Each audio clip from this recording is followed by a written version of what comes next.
পশ্চিমবঙ্গের বীরভূম জেলায় অবস্থিত তারাপীঠ মহাশ্মশান হিন্দু ধর্মাবলম্বীদের কাছে এক পবিত্র স্থান। এর সাথে জড়িয়ে আছে অনেক অলৌকিক রহস্য ও কাহিনী।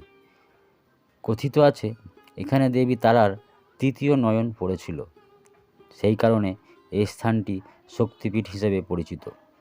বিখ্যাত সাধক বামাখ্যাপা এই স্থানেই তন্ত্র সাধনা করতেন। তার অলৌকিক ক্ষমতা ও দেবীর সাক্ষাৎকারের গল্প প্রচলিত আছে। স্থানীয়দের মতে রাতে এই শ্মশানে অশরীরী আত্মার আনাগোনা দেখা যায়। অনেকে নাকি তাদের উপস্থিতিও অনুভব করেছেন। মাঝে মধ্যে এখানে অলৌকিক ঘটনা ঘটার খবর শোনা যায়, যেমন আগুন লাগা, আলো দেখতে পাওয়া, এরকম ঘটনা। অনেক তান্ত্রিক আজও এখানে গোপনে তন্ত্র সাধনা করেন। তাদের দাবি এখানে অশুভ শক্তি ও দেবীর বিশেষ কৃপা অনুভব করা যায়।